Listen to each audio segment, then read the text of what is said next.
Hey ladies, and welcome back to another wonderful episode of Monday Motivation with your coach, Samantha Ferguson, and I am the founder of Joyfully Present Motherhood Coaching. So I'm so glad that you are here tonight. I'm super excited about this topic, so join us.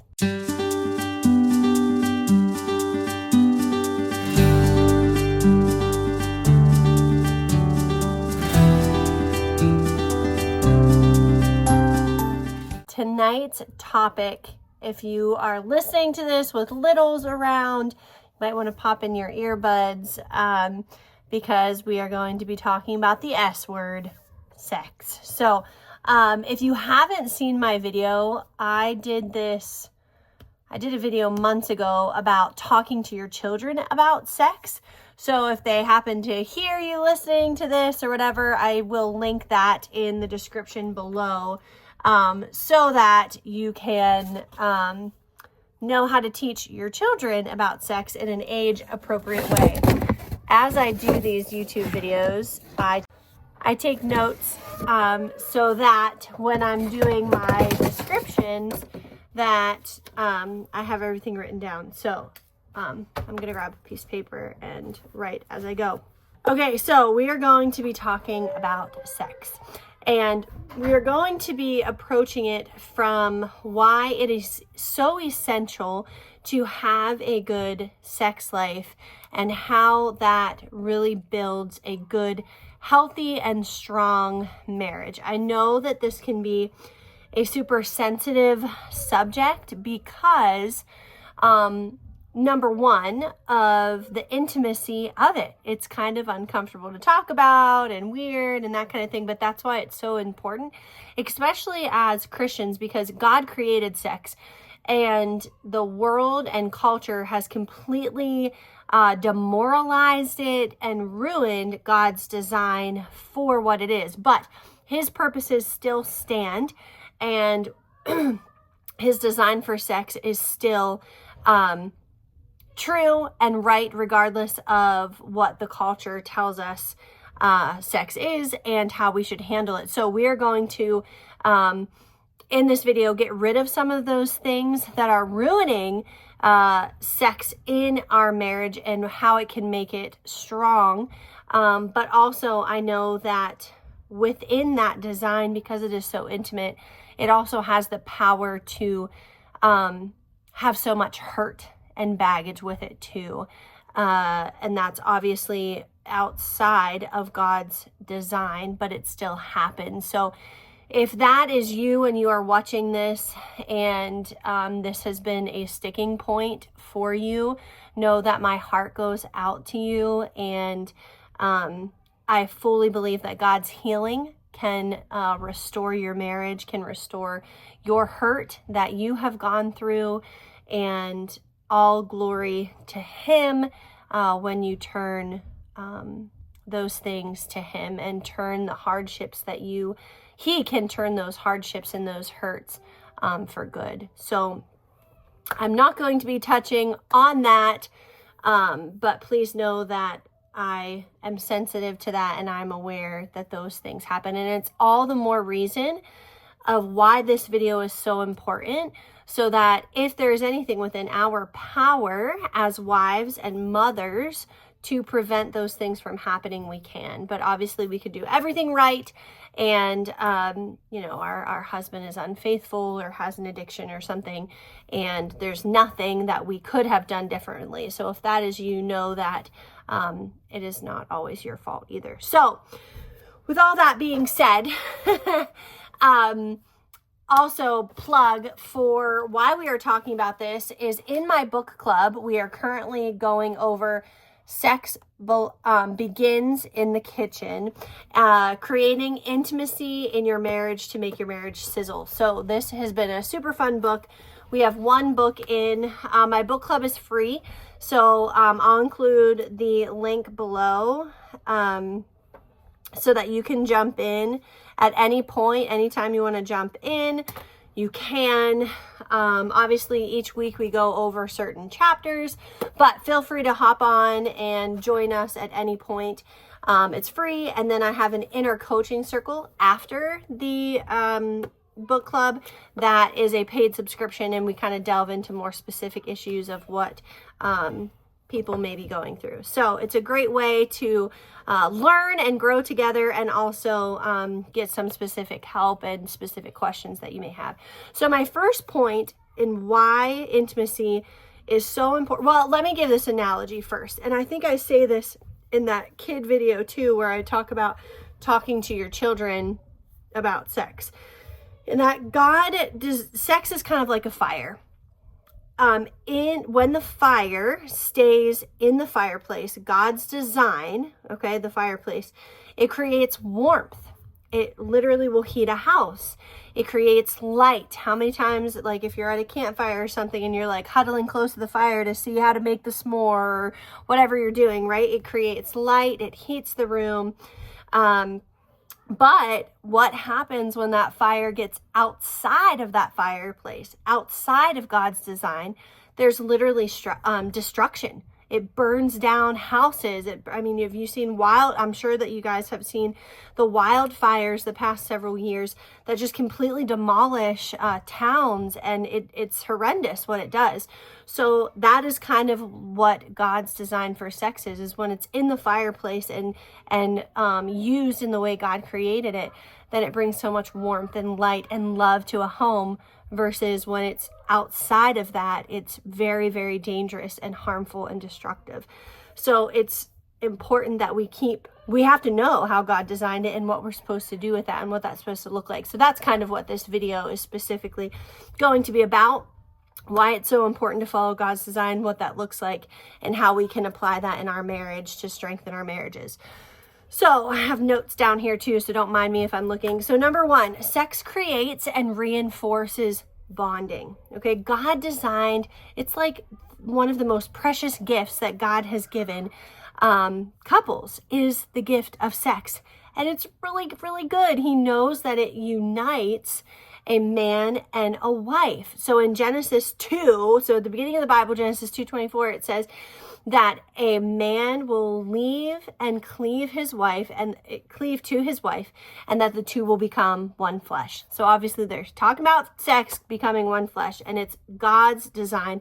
And it's not just physical, but it is a intimacy thing as well. It doesn't just obviously connect you, making you one flesh, but it also builds that emotional connection as well. When you are in that intimacy setting, you are saying to each other that I choose you, right?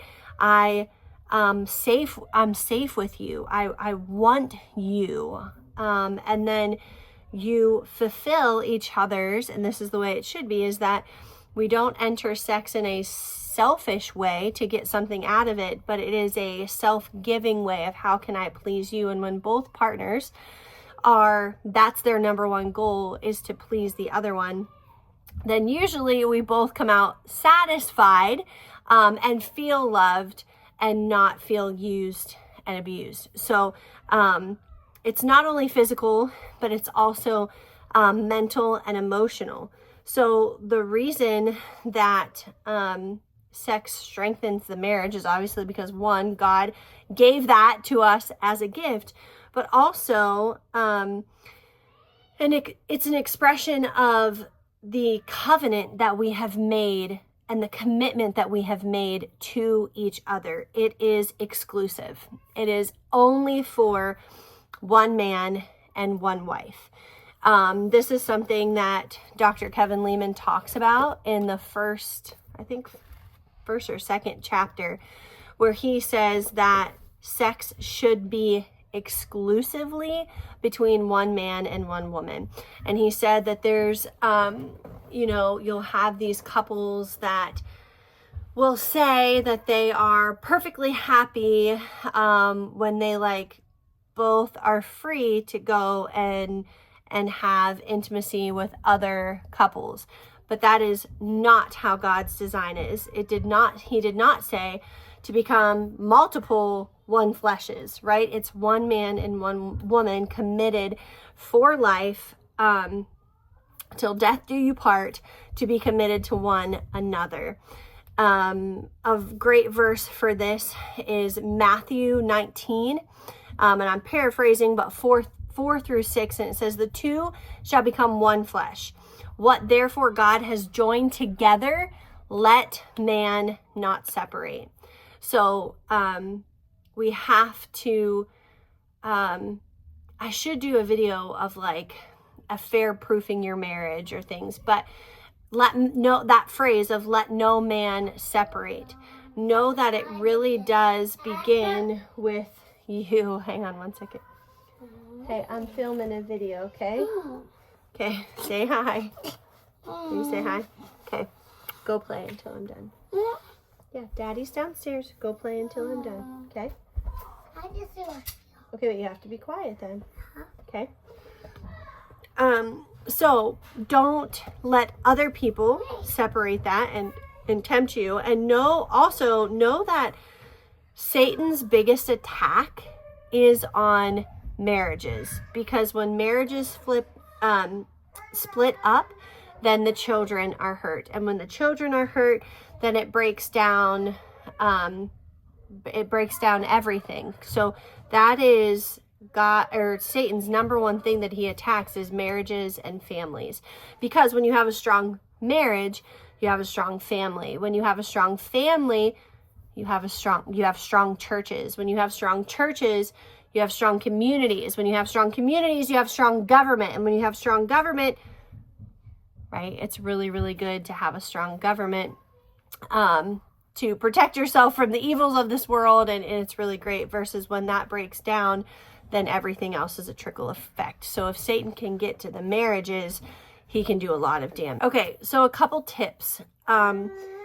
First of all, never think that you're above being tempted by resisting pornography or having an affair. Always be on guard, because as soon as you think, oh, I would never do such a thing, that's when Satan's going to hit you most, and he's going to start tempting you the most. So have a humble attitude of always turning your thoughts over to God, and surrendering those things that do come into your head, because you can't prevent what comes into your head, but what you can do is what you do with those thoughts, what you do with those images, and how you protect your eyes or whatever. So always have a humble spirit and a humble heart. Number 2, never get in the car with just yourself with anybody other than your spouse. Even if it's to ride to a basketball game or carpool, especially if it's on a regular occurrence, carpooling to work. Don't put yourself in that position. Just don't do it. You shouldn't be texting or calling other people other than your spouse. Of course, I will, I run multiple businesses. I text guys all the time if I'm selling puppies or whatever. But outside of that, I'm not being like, hey, how was your day, to a guy that goes to our church or something. Don't do that. Even if it seems innocent, nothing bad ever starts out bad right at first, right? It grows and it grows, and then it becomes bad. So don't get in the car with people of the opposite sex that isn't your spouse. Don't text them. Don't, I'll hear this excuse of, well, I'm just a tomboy and I'd just rather hang out with guys than girls. Okay, well, that was slayed when you got married. Sorry. I'm the same way, but that's not an excuse. I mean, we have to think of how would I feel if my husband was just randomly texting another girl just to text her. No, you don't do that, right? Like that, I would be concerned, like, why are you talking to her like that? So just be considerate of how you would feel if the shoe was on the other foot. Also, don't put yourself in, and this is, I know I'm going to ruffle some feathers with this, but I don't care. I have to say it. This is why one reason why I believe that women, that's being stay-at-home moms, being homemakers, protects you from having an affair. Is it a cop-out? Is it an end-all? No, absolutely not. But as a mom of multiple children that are here with me all the time, it would be insanely hard for me to have an affair because I always have them with me. So children are great accountability, and it keeps us at home. So I'm not out working another job and being a helpmate to another man or another company when my husband should be my helpmate, or I should be focusing on being my husband's helpmate and obviously loving my children and staying home with them. And I believe that limits so many opportunities, at least from a woman's perspective, as to how to guard ourselves against those temptations and not even put ourselves in those situations. So being careful about your workplace or things that you're just spending a lot of time with. Whether you do have a job and your boss is like, a man and you're, talking to him quite frequently, like that's setting yourself up for relationships outside of your husband to occur. And even within the church, this happens often. Like if there is youth leaders, man in this marriage, wife in this marriage, and they're leading youth together, not a good idea. Just don't put yourself in those situations. So any situation where you are working with somebody on a frequent basis, like I said, even carpooling to work, is not something that you even want to mess with.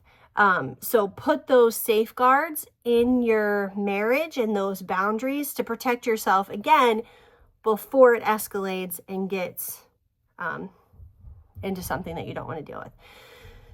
Okay, next point. I kind of got off topic there a little bit, okay? But in marriage, and he talks about this in the book too, quite a bit in the first and second chapters, is that it's so easy to become roommates.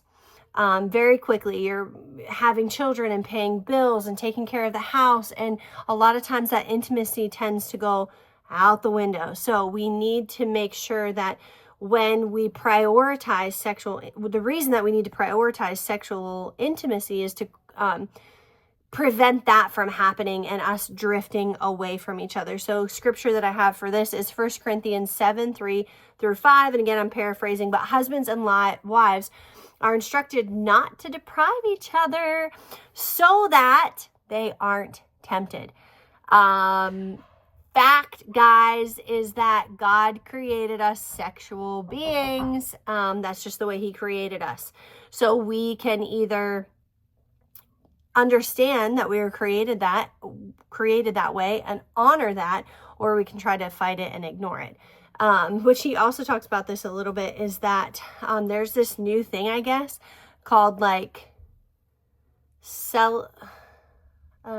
agreed celibacy or something, that these couples are not abstaining from sex and that they're happy about it. And maybe that is for some couples, I don't know. But again, it's so outside of God's design that it doesn't seem like a good thing, because sex is a really good thing. Why is sex a good thing? How do I get that? Just read the book of Song of Solomon or Song of Songs. It is all about sex and how we are supposed to take pleasure in each other and enjoy each other, and that her breast should satisfy you always. And so people always think that like the Bible's like this, like, high and mighty book, and it is, but there's a lot of rated R things in there. And so if you want to read about the pleasures that God has put into sex and given us as a gift, check out Song of Solomon.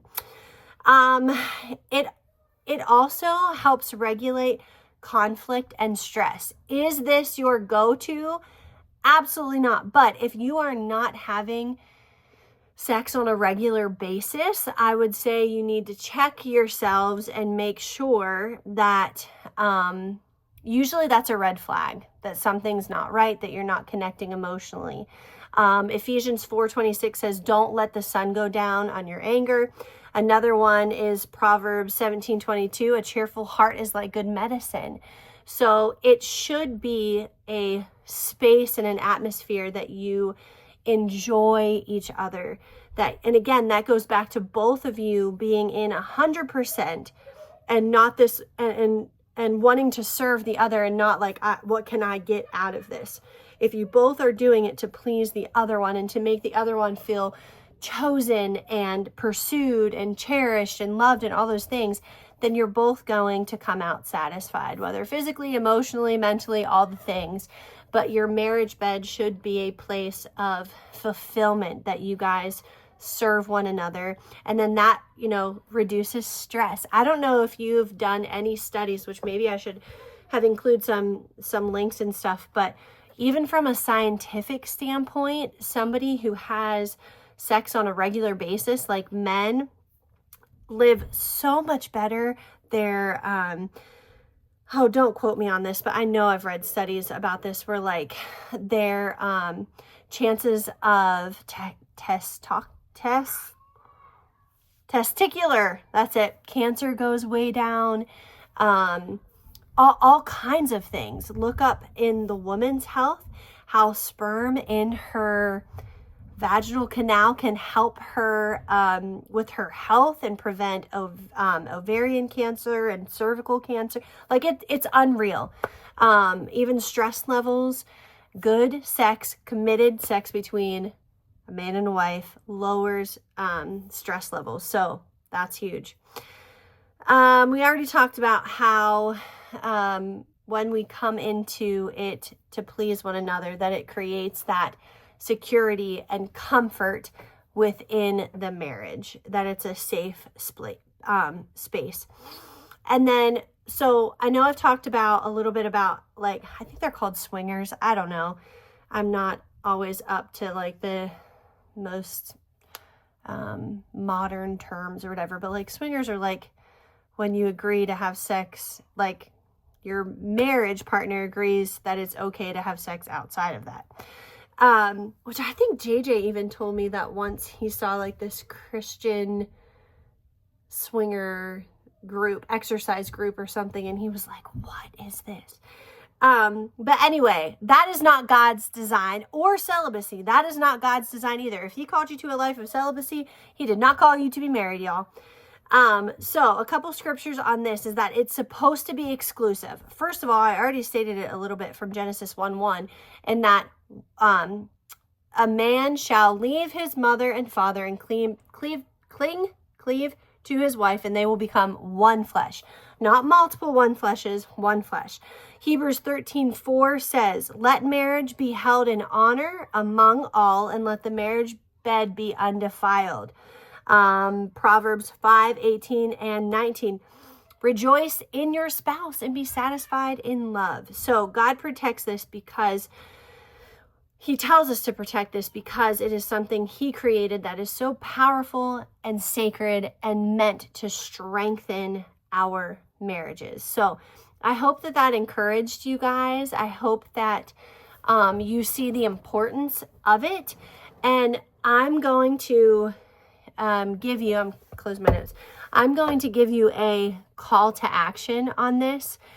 And this does take work. It takes thought and it takes effort. It takes, it has to be a priority, especially if you are in the grind of motherhood like I am and raising your family. It doesn't just happen like it used to happen, right? You have littles coming in sick or sleeping on the floor or whatever. So it needs to be something that you prioritize, that you protect, and that you put other things aside. So I am guilty of this and should do much better. But if I crawl into bed every night so exhausted and I'm not making that a priority, shame on me for doing that. I need to keep myself available, and not only available, but I need to keep myself in a mindset of I want to enter that, because even if I'm just willing all the time, yeah, like that's fine. We can do, I'm just tired, but whatever, we can do it or whatever. Like, that's not what your man wants either. He wants you to want him, which he talks about this in the book too, that a man's desire for sex isn't just the act, but it's that he wants to be wanted by you. So wives, my tip to you is that you need to strive to want your man and make it a priority. And like I said at the beginning of the video, if there's hurt there, get help. Okay, don't let the hurt drive you. There is restoration, there is healing found in Christ. So I would encourage you to get hurt. And if you haven't been hurt, but you can see the separation, that roommate mentality coming, stop and do something about it. Prioritize it. There is nothing more important than your marriage because everything else flows from it. So prioritize it. Drop the job, drop the extracurricular activities, drop the friendship. Don't surround yourself with friends that are going to encourage you. Well, if you're not happy, then just leave. No, it is. I'm not saying there's never time for that, but what I'm saying is make it a priority of whatever voice. If you have voices in your head that are friends that are telling you not to prioritize that, get out, get rid of it. Surround yourself with friends that are going to encourage your marriage and uplift it and challenge it for you. So that's my spiel. I pray that this was helpful to you. Reach out to me if you have questions. Like I said, you can join that link below to join our club. I'd love to have you join in the discussion. That was really my heart behind starting this book club, is I just wanted to get together with other ladies. I love reading. I love growing. So this book has been on my shelf for a couple years, and I've read a few chapters of it, and then I just don't finish. So anyway, I'm so excited to be going through this with other ladies. So join us if you're interested in my one-on-one coaching, where we can delve specifically into some marital issues that you might be having. I'd love to help you in that. I'll include my coaching link below for you as well. And I think that's it. So I hope you guys have a wonderful Tuesday tomorrow, and I'll see you here next time on Monday Motivation. Bye.